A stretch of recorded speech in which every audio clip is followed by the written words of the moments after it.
তখনও ট্রেনের কিছু দেরি আছে দেখে আমি বিরক্ত। মিথ্যে এত ছুটোছুটি, রিক্সাওয়ালাটার কাছে খুচরো পয়সা নেওয়াই হলো না। তখনও ট্রেনের কিছু দেরি ছিল, তাই আমি, মাস্টার মাস্টার নালিশ লেখার খাতাটা দাও বলে তার আপিসে ঢুকেছি।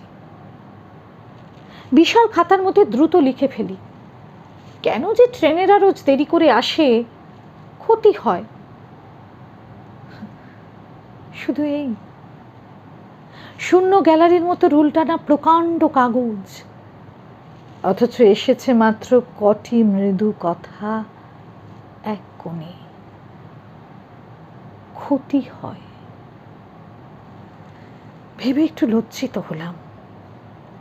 আসলে আসলে নালিশ ছিল যথেষ্ট জোরালো। রেল কর্তৃপক্ষ কিংবা বিধাতা, সমাজ, রাজনীতি, জীবিকা, বন্ধুত্ব সব কিছুর বিরুদ্ধে ছিল বিষম বিক্ষোভ। অথচ কলম খুললে হিংসা চলে যায়। ক্ষতি যা হবার তা তো হয়ে গেছে। ক্ষতি হলো খুব। নষ্ট সময়ে স্তূপ ভেঙে তবু শব্দ আসে তার। একেবারে না আসা চেয়ে সে কি ভালো নয়?